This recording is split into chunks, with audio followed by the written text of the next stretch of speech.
स्वर्गीय पिता, धन्यवाद करते प्रभु जी। आज एक और बार प्रभु हम सबको इकट्ठा होने के लिए आपने सहायता किया पिता। हम आपके वचन के सामने बैठे, आप हमसे बातें करें। आपकी इच्छा के अनुसार अपना जीवन बिताने के लिए प्रभु आप हम एक एक की सहायता करना आपके हाथों में सौंपते हुए यीशु मसीह के नाम से हम मांगते हैं, आमीन।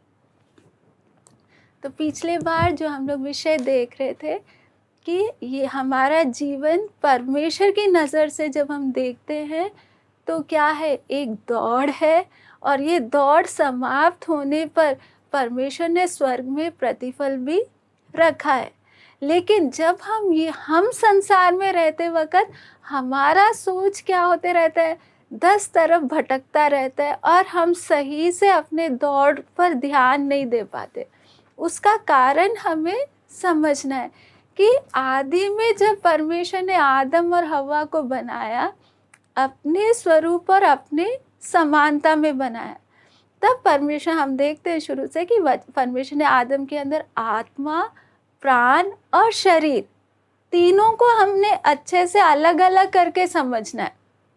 आदम एक व्यक्ति है, लेकिन आदम के अंदर आत्मा है, प्राण है और शरीर है। और परमेश्वर ने शरीर तो किससे बनाया, मिट्टी से बनाया। बाद में परमेश्वर ने उस मिट्टी में, उसके नथनों में जीवन का श्वास फूंकते समय वो जीवित प्राणी बना, तब उसके अंदर आत्मा और प्राण आया।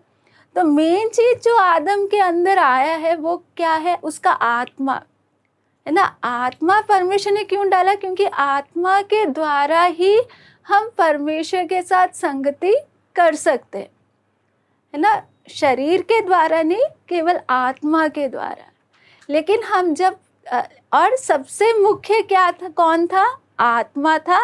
आत्मा के बाद प्राण था, प्राण के बाद शरीर। जिस ऑर्डर में परमेश्वर ने बनाया था कि आत्मा पूरा कंट्रोल करता था और आत्मा परमेश्वर के साथ संगति करता था। लेकिन जब पाप आया, हव्वा ने फल तोड़कर खाया, तो पाप के कारण परमेश्वर ने पहले से ही चेतावनी दिया था, जिस दिन तू इस फल का वृक्ष खाएगा उसी दिन तू अवश्य मर जाएगा। उसी समय आत्मा मर गया, प्राण और शरीर है। तो मेन चलाने वाला कौन था, आत्मा था। लेकिन पाप के कारण अब आत्मा जैसे काम करना नहीं कर रहा है, कंट्रोल पूरा किसके हाथ में आ गया, प्राण और शरीर के हाथ में। और प्राण भी किसके अधीन हो गया, शरीर के। वो हमें समझना, इंसान वो फल पाप के कारण क्या हुआ है ना। जिस प्रकार एक घर में मुखिया कौन है, बाप है, बाप के बाद है माँ, माँ के बाद है बच्चे, है ना। घर को कंट्रोल करने वाला बाप है। सोचो किसी भी कारणवश बाप बीमार पड़ गया या बिस्तर पे पड़ गया तो कंट्रोल माँ।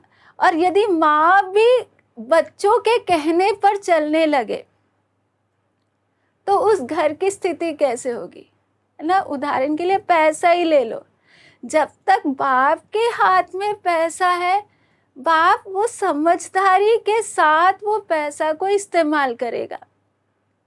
लेकिन सोचो पैसा माँ के हाथ में और माँ के हाथ से बच्चे उस पैसा को कंट्रोल करने लग जाए, तो बच्चों की समझ कितनी है। बच्चे हमेशा अभी की खुशी की तरफ ही ध्यान देते है ना। बच्चों के हाथ में यदि पैसा आ जाए तो बच्चा क्या पसंद करेगा, हाँ मैं खिलौने ले लूँ, अभी मुझे खेलना है ना। और बच्चा क्या करेगा, खाने पीने की चीज़ों में बच्चा पैसा को इस्तेमाल करेगा। बच्चा कभी भविष्य के बारे में सोचेगा नहीं, बच्चे को अभी का खुशी चाहिए, है ना। लेकिन बच्चा यदि पैसा को पूरा खर्च कर दे, उस घर का हालत, आगे का भविष्य कैसा होगा।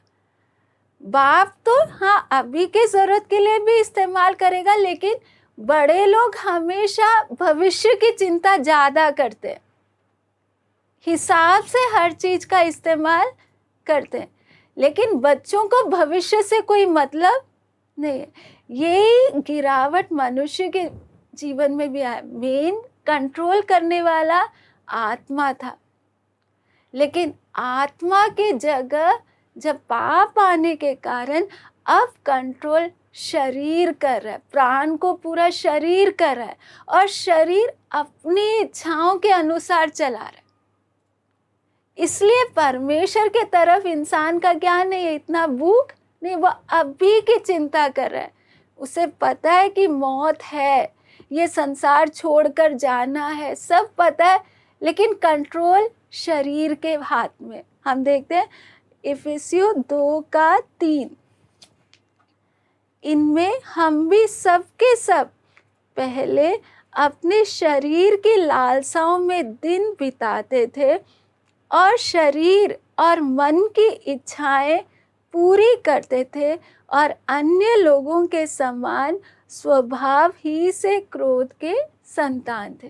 तो आज हम देखें सबसे ज़्यादा मनुष्य किस बात पर ध्यान दे रहा है, अपने शरीर और मन की इच्छाओं को पूरी करने में क्या दे रहा है, ध्यान दे रहा है। इसलिए उसको परमेश्वर के तरफ ध्यान कम जाता है। जब वो किसी कष्ट में पड़ता है तब वो परमेश्वर के बारे में सोचता है ना। हम बाकी धर्मों में भी ले ले, आज इंसान किस लिए परमेश्वर को ढूंढता है कि हाँ मेरी ज़रूरतों को पूरा करे, है ना। मेरा सृष्टिकर्ता है, मेरे को अपने सृष्टिकर्ता के साथ एक संबंध चाहिए। वो इच्छा मनुष्य के अंदर बहुत कम है। उसे बस किससे मतलब है, हाँ जब तक मैं इस संसार में हूँ मेरे संसार की ज़रूरतें क्या होते जाए, पूरी होते जाए। लेकिन इसमें खतरा क्या है, एक दिन हम सबको संसार छोड़कर जाते समय यदि हम अनंत काल के लिए तैयार नहीं हैं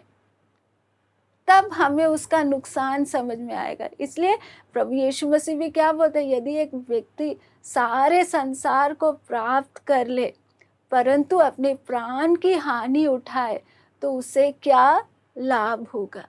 तो इसलिए हमें समझना कि हम जब प्रभु में आए, प्रभु ने सबसे बड़ा काम हमारे लिए क्या किया है, हमारे मरे हुए आत्मा में दोबारा से जीवन आया। अब पूरा कंट्रोल आत्मा के हाथ में आना है, तभी हम क्या कर पाएंगे, अनंत काल के लिए सही से तैयार हो पाएंगे। क्योंकि आज के समय में भी बहुत विश्वासी प्रभु में आने के बाद भी कंट्रोल यदि शरीर के हाथ में ही रहे तो कभी भी ये दौड़ को क्या नहीं कर पाएंगे, पूरा नहीं कर पाएंगे। क्योंकि शरीर हमें हमेशा संसार की बातों की तरफ खींचता जाएगा।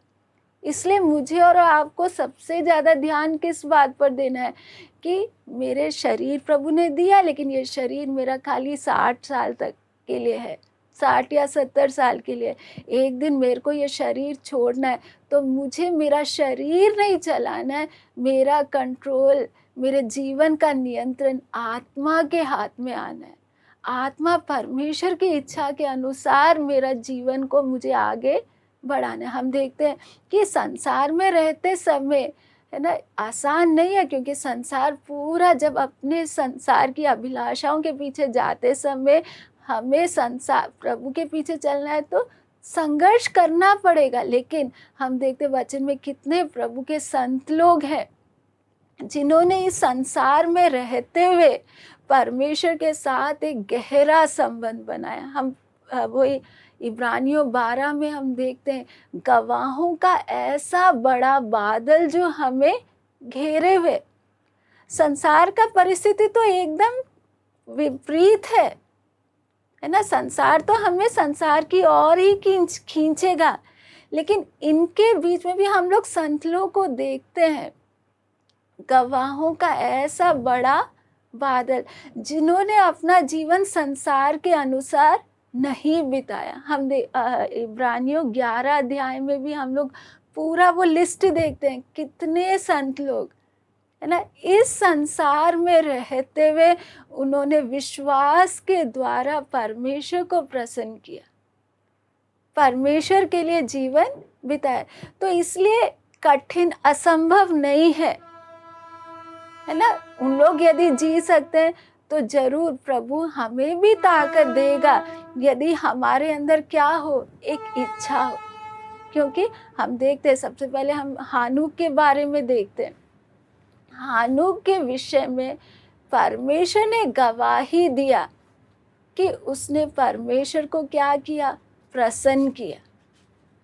इस संसार में रहते हुए हानूक ने परमेश्वर को क्या किया, प्रसन्न किया। उसके अंदर वो इच्छा थी, है ना, वो परमेश्वर के साथ साथ चलता था।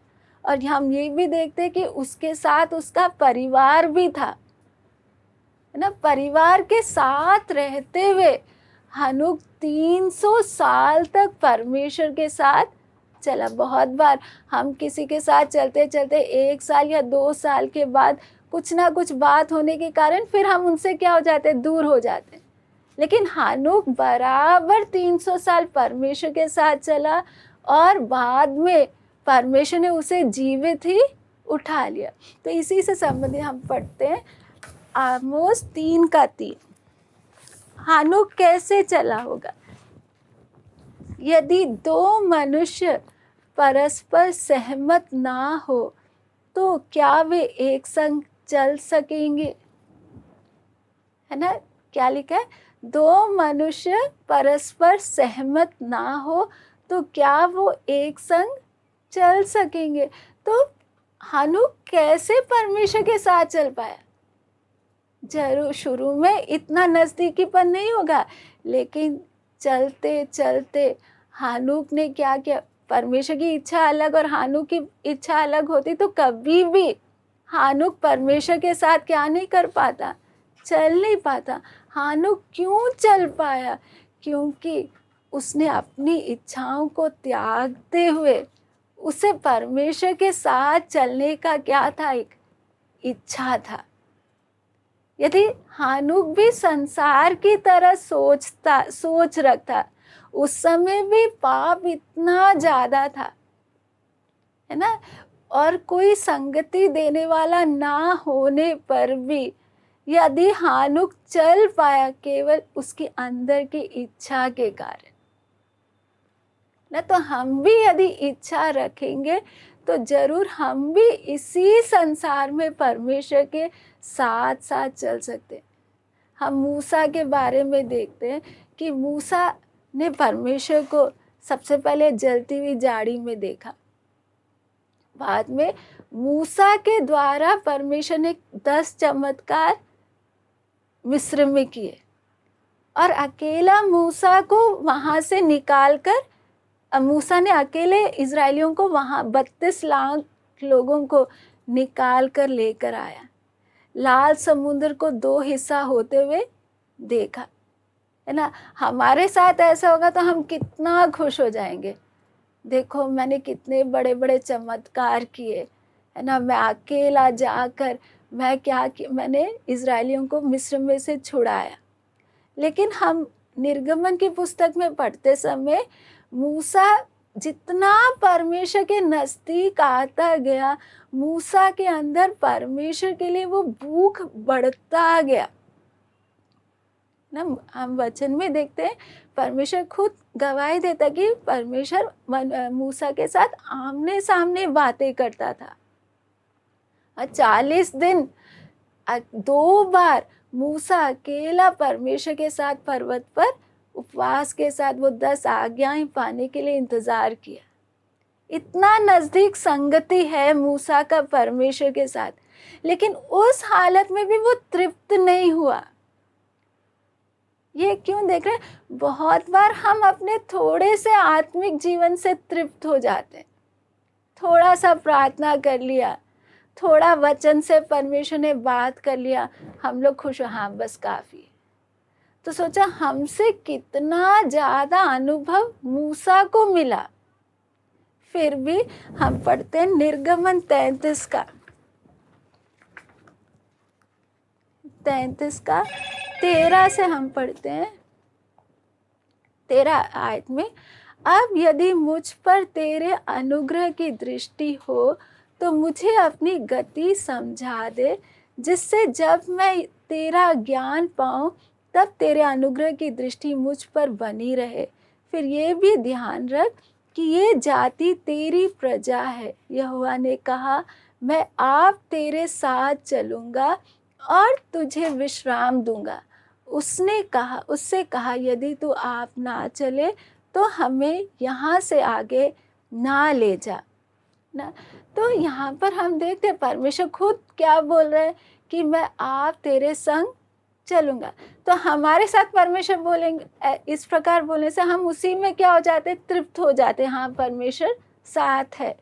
लेकिन मूसा का हम देखते वक्त 18 आयत 33 का या 18 में हम देखते हैं, मूसा ने कहा, मुझे अपना तेज दिखा दे।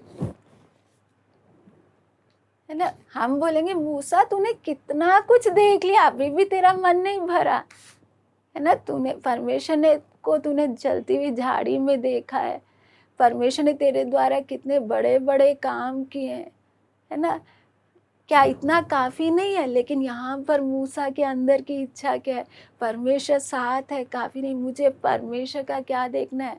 यहाँ पे परमेश्वर से क्या बोल रहा है, मुझे अपना तेज दिखा। और बाद में हम देखते हैं परमेश्वर ने मूसा की वो इच्छा को पूरा करके दिया, क्योंकि उसके अंदर इतना भूख था परमेश्वर के लिए।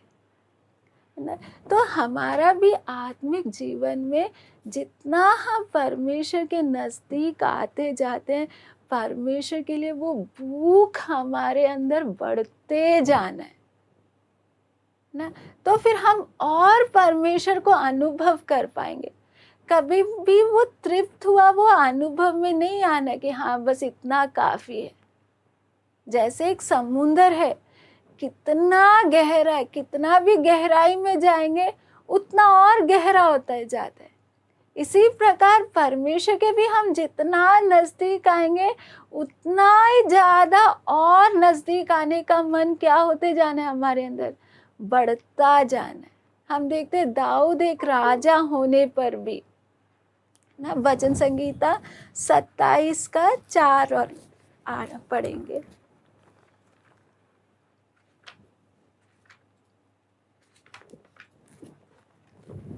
एक वर मैंने यहोवा से मांगा है, उसी के यत्न में लगा रहूँगा कि मैं जीवन भर यहोवा के भवन में रहने पाऊँ, जिससे यहोवा की मनोरथा पर दृष्टि लगाए रहूँ और उसके मंदिर में ध्यान किया करूँ। ना, दाऊद परमेश्वर के मन के अनुसार का व्यक्ति, लेकिन अंदर की इच्छा क्या है ना, हम यदि अपने आप से प्रश्न करें कि परमेश्वर बोले कोई एक इच्छा मांग ले, तो हम परमेश्वर के सामने कौन सी इच्छा रखेंगे? यहाँ पर दाऊद को मांगने के लिए कितना कुछ है ना, दाऊद भी तो हमारी तरह इसी संसार में रह रहे हैं। परिवार कितना बड़ा परिवार है, कितनी जिम्मेवारियां हैं दाऊद के पास भी, लेकिन दाऊद के अंदर की इच्छा क्या है, एक बार मैंने यहोवा से मांगा, उसी के यत्न में लगा रहूँगा कि मैं जीवन भर यहोवा के भवन में रहने पाऊँ, जिससे यहोवा की मनोरथा पर दृष्टि लगाए रहूं ना। तो दाऊद किसके ऊपर अपना ध्यान लगाना चाहता है? इस संसार की किसी भी चीज पर दाऊद को मन लगाने का इच्छा नहीं है ना। देख, दाऊद के पास किसी भी चीज का कमी नहीं है, संसार का सब कुछ है, लेकिन उसके अंदर की इच्छा क्या है, जिससे यहोवा की मनोरथा पर मैं दृष्टि लगाए। इसलिए दाऊद का परमेश्वर के साथ इतना गहरा संबंध बना ना। उसका हम 8 आयत में पढ़ते, तूने कहा है मेरे दर्शन के खोजी हो, इसलिए मेरा मन तुझसे कहता है, हे यहोवा तेरे दर्शन का मैं खोजी रहूंगा। है ना, कई बार हमारा आत्मिक जीवन में क्या हालत रहता है कि हाँ प्रभु, बस मेरी जो समस्याएं हैं वो कैसे ना कैसे हट जाए। लेकिन परमेश्वर के नज़दीक आना, परमेश्वर के साथ वो गहरा संबंध बनने का भूख कई बार हमारे अंदर क्या है, बहुत कम है। लेकिन हम प्रभु के दास पौलुस के बारे में भी हम देखते हैं। पौलुस, हाँ, 2 तिमुथी 1:12।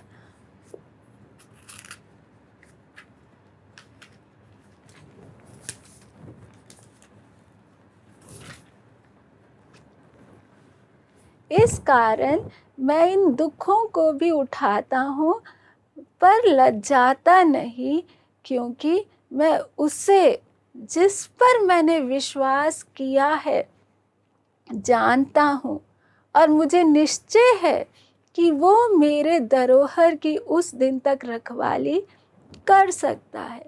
तो यहाँ पर पौलुस परमेश्वर के साथ चलते चलते परमेश्वर के साथ इतना गहरा संबंध हो गया कि पौलुस क्या बोलता है कि क्योंकि मैं उससे जिस पर मैंने विश्वास किया है जानता हूँ ना। वो एक संबंध होने के कारण पौलुस कितने खुशी से हर कष्ट को सहने को क्या हो गया था, तैयार हो गया। आज बहुत बार क्या हमारे साथ क्या है कि हम परमेश्वर के बारे में जानते हैं वचन के द्वारा, और प्रभु के दासों के द्वारा परमेश्वर के बारे में बहुत हमें ज्ञान मिल चुका है।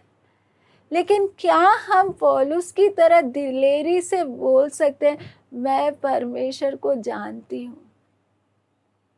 है ना? जैसे किसी मंत्री के बारे में जानना, है ना? किसी मंत्री, जैसे हमारे प्रधानमंत्री के बारे में हम बहुत कुछ जान सकते हैं, है ना? न्यूज़ में देखे, कहीं से भी हम उनका पूरा सब कुछ, सब बातों के बारे में अच्छे से अपना जानकारी इकट्ठा कर सकते हैं। लेकिन जानकारी इकट्ठा करने से कोई फायदा है? लेकिन यदि एक बार भी यदि हमने सीधा उनसे फोन पर भी यदि बात किया हो, वो अनुभव कैसा रहेगा? जानकारी इकट्ठा करना और फोन पर सीधा उनकी आवाज सुनने में कितना दिन और रात का फर्क है ना? यदि सीधा हमने एक ही बार यदि मोदी से बात किया हो, हमारे अंदर कितना दिलेरी आ जाएगा कि हाँ, मेरे साथ कोई भी समस्या आने दो, मैं मोदी को जानती हूँ। आएगा नहीं आएगा? हाँ, मैं उसको फ़ोन कर दूंगी, वो मेरी मदद कर देगा। उसके जगह मैं कितना भी उसके बारे में जान लो, कोई फायदा नहीं होने वाला। आज प्रभु के लोगों के साथ दिक्कत कहाँ पर आ रहा है? हम जान तो बहुत कुछ रहे हैं, लेकिन क्या पौलुस की तरह हम बोल सकते हैं मैंने जिस पर विश्वास किया है उसे मैं जानती हूँ ना? पौलुस ने कितना कष्ट सहा, क्यों दिलेरी से, किसी कष्ट में भी पौलुस उदास नहीं हो रहा है, क्योंकि परमेश्वर के साथ का वो संबंध इतना गहरा था, एक रीति रिवाज वाला संबंध नहीं था। क्योंकि आज बहुत बार क्या हमारा संबंध कैसा है, हाँ, बोल दिया, बताया गया है, सुबह उठ के प्रार्थना करना है, वचन पढ़ना है, संडे चर्च जाना है, दान देना है ना? ये कुछ रीति रिवाज को हाँ परमेश्वर हम वफादारी से पूरा करें, भाई इससे संबंध नहीं बनेगा। संबंध बनना है तो अंदर से एक भूख हमारा उत्पन्न होना है, मेरे को रीति रिवाज नहीं करना है, मेरे को परमेश्वर के साथ एक गहरा व्यक्तिगत अनुभव आना है ना? पौलुस उस अनुभव के लिए हम पढ़ते हैं फिलिपियों 3 का 7 में हम देखते हैं, 7 और 8। परंतु जो जो बातें मेरी लाभ की थी उन्हीं को मैंने मसीह के कारण हानि समझ लिया है, वरन मैं अपने प्रभु मसीह यीशु की पहचान की उत्तमता के कारण सब बातों को हानि समझता हूँ, जिसके कारण मैंने सब वस्तुओं की हानि उठाई और उन्हें कूड़ा समझता हूँ जिससे मैं मसीह को प्राप्त करूं। तो यहाँ पे प्रभु का दास पौलुस कहता है, मैं सब वस्तुओं को क्या समझता हूँ? कूड़ा समझता हूँ जिससे मैं मसीह को प्राप्त करूं। हम सब चाहते हैं कि परमेश्वर के साथ हमारा गहरा संबंध बने, सबके अंदर इच्छा है, लेकिन उसके लिए शर्त क्या है? क्या मैं दुनिया की सब चीजों को कूड़ा समझने को तैयार हूं? जब तक वो एक समर्पण नहीं आएगा, हम परमेश्वर के बारे में जानेंगे लेकिन परमेश्वर को व्यक्तिगत रूप से नहीं जान पाएंगे, क्योंकि हमारी इच्छाएं हमें संसार की तरफ खींचते रहेगी। हम लोग बोलेंगे नहीं, मुझे बहुत चिंता है, ये सब बहुत बातें। वो सब का मुख्य कारण क्या है? कि हम लोग ने अभी तक संसार को कूड़ा समझने के लिए हम तैयार नहीं है। पौलुस क्या बोल रहा है? मैंने सब वस्तुओं को क्या समझता हूँ? कूड़ा समझता। तो यदि मेरे और आपके अंदर परमेश्वर के साथ वो नजदीक संबंध चाहिए ना, तो उसके लिए मेरे को सब इच्छाओं को त्यागने के लिए तैयार होना पड़ेगा। जब तक मैं त्यागने के लिए तैयार नहीं होंगी, तब तक मेरी इच्छाएं मुझे परमेश्वर से दूर करते रहेंगे। और ये केवल एक बहाना है हमारा।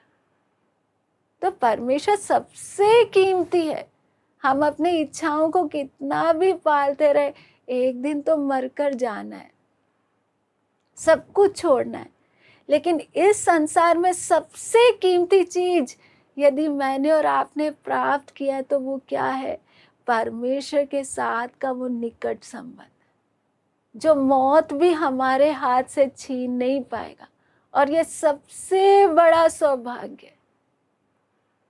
लेकिन उसके लिए मुझे क्या करना पड़ेगा? संसार की सब बातों को कूड़ा समझने के लिए क्या होना पड़ेगा? तैयार होना पड़ेगा। असली में आजकल क्या है कि हम लोग परमेश्वर के पास आते हैं और क्या प्रार्थना करते हैं? परमेश्वर, मेरी इच्छाओं को तू क्या कर? पूरा कर ना। लेकिन एक असली मसीह कौन है? जब असली मन फिराव क्या है कि प्रभु, आज तक मैंने अपने लिए जीवन बिताया, आगे को मुझे अपने लिए नहीं जीवन बिताना है, आपके लिए अपना जीवन बिताना है। वो है असली मन फिरा। लेकिन आज प्रभु के पास आने के बाद भी हम किसके पीछे भाग रहे हैं? प्रभु, मेरी ये इच्छा पूरी कर दे या वो इच्छा को पूरी कर दे। हम भजन संगीता 40 में पढ़ते हैं, 40 का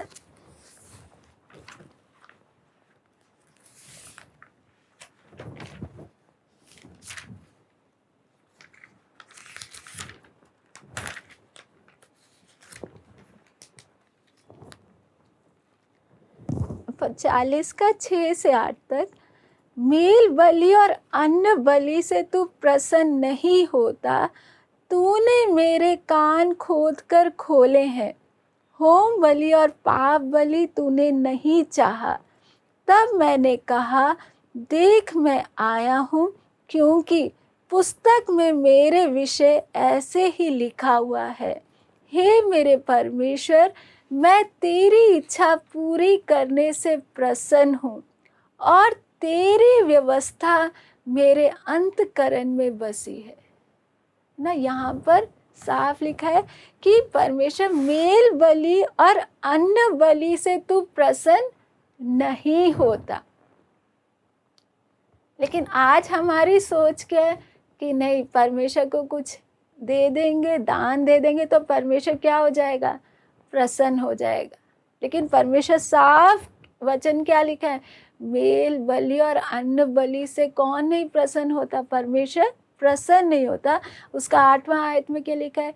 हे मेरे परमेश्वर, मैं तेरी इच्छा पूरी करने से प्रसन्न हो।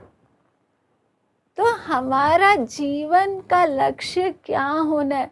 प्रभु मेरी इच्छा पूरी करने के लिए नहीं, ये जीवन आपकी इच्छा पूरी करने के लिए। पहले जितना भी समय मैंने अपनी इच्छाओं को पूरा किया, लेकिन परमेश्वर के साथ मुझे गहरा संबंध चाहिए, तो और कुछ भी देने से नहीं बनेगा। कोई रीति रिवाज करने से परमेश्वर के साथ गहरा संबंध नहीं बनेगा।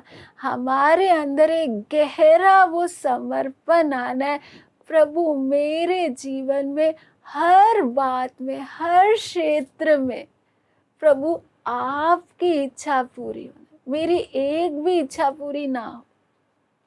जब वो समर्पण रहेगा, हम हर बात में को खुशी से स्वीकार करने को तैयार हो जाएंगे। फिर बुड़बुड़ाना नहीं रहेगा। क्यों? प्रभु इस जीवन में चाहे मुझे कुछ पसंद हो या ना पसंद हो, मेरे पसंद से कुछ लेना देना नहीं है ना। मुझे अच्छा लगता है, बुरा लगता है, उससे कोई लेना देना नहीं है। मुझे खाली क्या करना है?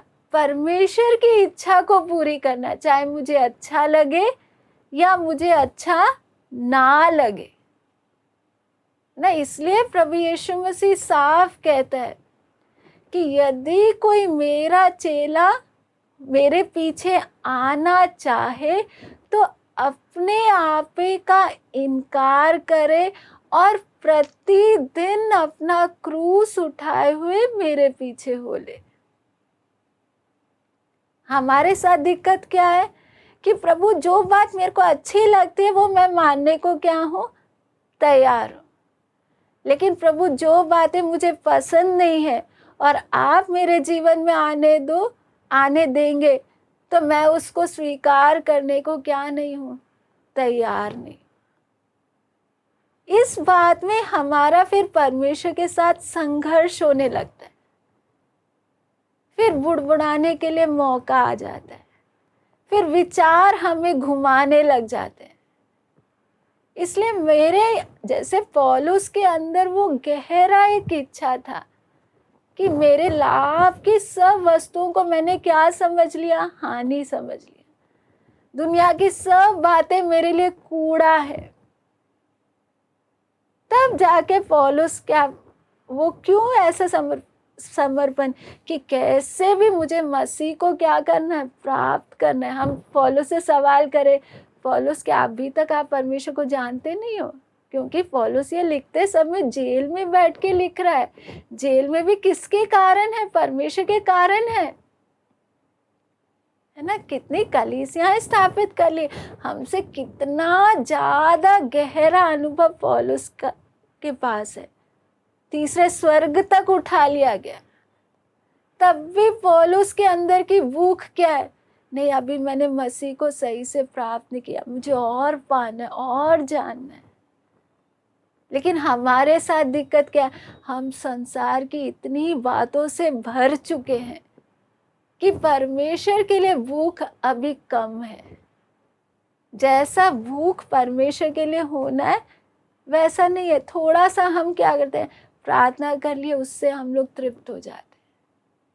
लेकिन पौलुस से यदि हम पूछे, पौलुस बोलेगा नहीं, मैंने अभी, इसलिए पौलुस उसका 14 आयत में भी क्या लिखा है? मैं निशाने की ओर दौड़ रहा हूँ, मैंने अभी तक पा चुका हूँ करके नहीं बोल रहा, मैं पाने के लिए दौड़ रहा हूँ। तो इन दिनों में हमारे जीवन में परमेश्वर के लिए जो भूख है वो बढ़ना है।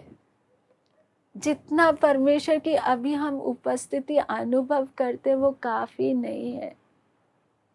अपने आप को और तैयार करना है। इसी संसार में रहते हुए हमें परमेश्वर, जैसे हानूक इसी संसार में रहते हुए चला, अब्राहम भी इसी संसार में रहते हुए परमेश्वर का दोस्त बना, स्वर्ग में मरने के बाद नहीं। तो हमारे अंदर भी क्या है? भूख बढ़ना है। प्रभु यदि वो संत लोग कर सकते थे मेरे साथ तो पवित्र आत्मा भी है, आपने अपना वचन भी मुझे दे रखा है, आपने हमें वचन सिखाने के लिए भी अपने दासों को ठहरा रखा है। जब इतना हमें मदद मिल रहा है तो हमारा संसार के प्रति का वो लगाव दिन प्रतिदिन कम होते जाना है और परमेश्वर के लिए क्या करना है, वो भूख अंदर से बढ़ाना है। उसके लिए मुझे क्या करना पड़ेगा, संसार को कूड़ा समझना पड़ेगा ना। आज सबसे बड़ा चालाकी शैतान का क्या है, सबके पास मोबाइल है, इंटरनेट है, हाँ, तो उसी में ध्यान चले जाता है, तो फिर परमेश्वर की तरफ क्या होता है, समय कम मिलता है। तो हर बात परमेश्वर के साथ मुझे गहरा संबंध बनाना है, तो मुझे काफी कठोर फैसले भी लेने पड़ेंगे, कितना समय कहाँ देना है, ताकि मेरा ध्यान 10 जगह ना भटके, है ना। तो इन दिनों में हमारा कोशिश क्या रहे, हमारे अंदर की इच्छा क्या रहे, प्रभु मेरे को आप, मेरे जीवन का लक्ष्य क्या होना है, प्रभु ये जीवन में मेरा एक भी इच्छा पूरी ना हो। ये जीवन आपने दिया है, हर क्षेत्र में जीवन, चाहे पैसों की बात हो, किसी भी बात हो, प्रभु आप जैसा चाहते हो, जिस हाल में रखना चाहते हो, चाहे आप अच्छे हालत में रखना चाहते हो, चाहे आप मुझे तंगी के हालत में चलाना चाहते हो, प्रभु हर बात में आपकी इच्छा पूरी। तब परमेश्वर के साथ का वो निकट संगति हमें अनुभव होगा और इतना आनंद रहेगा। बहुत सारे संतों का गवाही है ना। एक बार डोएल करके एक भाई का मैं गवाही पढ़ रही थी कि उनका अचानक से काम करते करते ऊपर से नीचे गिरे और उनका रीढ़ का हड्डी में फ्रैक्चर आ गया, तो पूरे जीवन भर के लिए वो पैरालाइज हो गए, फिर वो चल नहीं सकते। तो ऑपरेशन वगैरह हुआ, पहले उनको बहुत इच्छा था, प्रभु कैसे भी मुझे तो ठीक कर दे, लेकिन 2-3 बार ऑपरेशन के बाद भी डॉक्टर्स ने बोल दिया कि आपको जीवन भर व्हीलचेयर में ही रहना पड़े। लेकिन वो भाई ने उस हालत को स्वीकार कर लिया, हाँ प्रभु की शायद इच्छा है कि मैं इस हालत में रहूं, और प्रभु का वचन ज़्यादा पढ़ने लग गए। और परमेश्वर के साथ जब वो गहरा संबंध बन गया, वो आनंद को वो अनुभव करने लगे कि बाकी लोग उनके आनंद को देखकर विश्वास में आने लगे। वो भाई को असली में कितना चिंता करना है कि उनको परिवार को देखना है, बच्चे हैं, सब कुछ है ना। तो हम होते तो क्या करते, बुड़बुड़ाते रहते, प्रभु देखो आप, मैं अब कैसे परिवार को चलाऊं, कितनी बातें हैं जिनके बारे में मेरे लिए क्या करना है, चिंता करना है। लेकिन वो भाई ने क्या किया, प्रभु की इच्छा को स्वीकार किया। ठीक है, मेरे को जीवन भर व्हीलचेयर में ही रहना है, तो मैं उसके लिए क्या हूँ, तैयार हूँ। और ज़्यादा प्रभु आपकी मेरे जीवन के प्रति इच्छा क्या है, मैं आपके और नज़दीक आऊँ, वचन ज़्यादा पढ़ने लगे। तो उस हालत में भी परमेश्वर ने उनको इतना परमेश्वर की उपस्थिति से भर दिया कि उनका दुख उनको क्या नहीं हुआ, महसूस नहीं हुआ। और उनके खुशी के कारण बहुत लोग विश्वास में। तो कई बार हम सोचते हैं शायद मेरा चिंता के कारण, टेंशन्स के कारण मैं परमेश्वर के साथ गहरा संबंध नहीं बना पा रही। वो क्यों टेंशन आ रहा है, मेरी मर्जी अलग है, परमेश्वर की मर्जी अलग है। वो संघर्ष के कारण मेरे अंदर चिंता मुझे परेशान कर। यदि प्रभु तूने कष्ट में रखा है तो ठीक है प्रभु, जब तक आप रखोगे मैं इस हालत में रहने को खुशी से तैयार हूँ। तो फिर हमें टेंशन कम सताएगा और परमेश्वर अपनी उपस्थिति के द्वारा मुझे ताकत देगा। इसलिए हमें इन दिनों में क्या करना है, परमेश्वर इस संसार से अपना मन को हटाते हुए, जैसे मूसा के अंदर परमेश्वर को कितना भी अनुभव करने पर भी मूसा के अंदर वो भूख बढ़ता गया, है ना। परमेश्वर मुझे अपना तेज दिखा। ऐसे ही हमारे अंदर भी परमेश्वर के लिए क्या हमारे अंदर भी भूख बढ़ता जाए। उसके लिए जो जो रुकावट है हमारे जीवन में, जो जो बातें हमें दुनिया की तरफ खींच रही है, उन सब बातों पर हम लोग इन दिनों में क्या पाना है? जय पाना ना। आइए हम प्रार्थना करें। हालेलुया। स्वर्गीय पिता, धन्यवाद करते प्रभु जी, आपके वचन के द्वारा हमने देखा है प्रभु, कितने संत लोग इस संसार में रहते हुए प्रभु आपके साथ एक गहरा संबंध बना सके। दाऊद के जीवन के बारे में हम देखते, अब्राहम के जीवन के बारे में हम देखते पिता, पौलुस के अंदर के भूख को हम देखते पिता। जैसे इन संतों का आपके साथ एक गहरा संबंध था, हम एक एक का भी प्रभु केवल एक नाम का संबंध ना रहे, एक रीति रिवाज का जीवन ना रहे, लेकिन पिता एक गहरे संबंध में आने के लिए जो जो बातें रुकावट की है प्रभु, उन सब बातों को त्यागते हुए आपकी इच्छा के लिए अपनी जीवन को बिताने के लिए आप सहायता करें। हम इस संसार में केवल थोड़े समय के लिए हैं प्रभु, ये सब कुछ छोड़कर हम सबको जाना है। तो हम यहाँ की बातों पर मन ना लगाते हुए प्रभु जी, आपके ऊपर अपना मन लगाने के लिए, आपके नजदीक आने के लिए प्रभु आप हम एक एक की सहायता करें। आपके हाथों में हम अपने जीवन को सौंपते हुए यीशु मसीह के नाम से हम मांगते हैं। आमीन।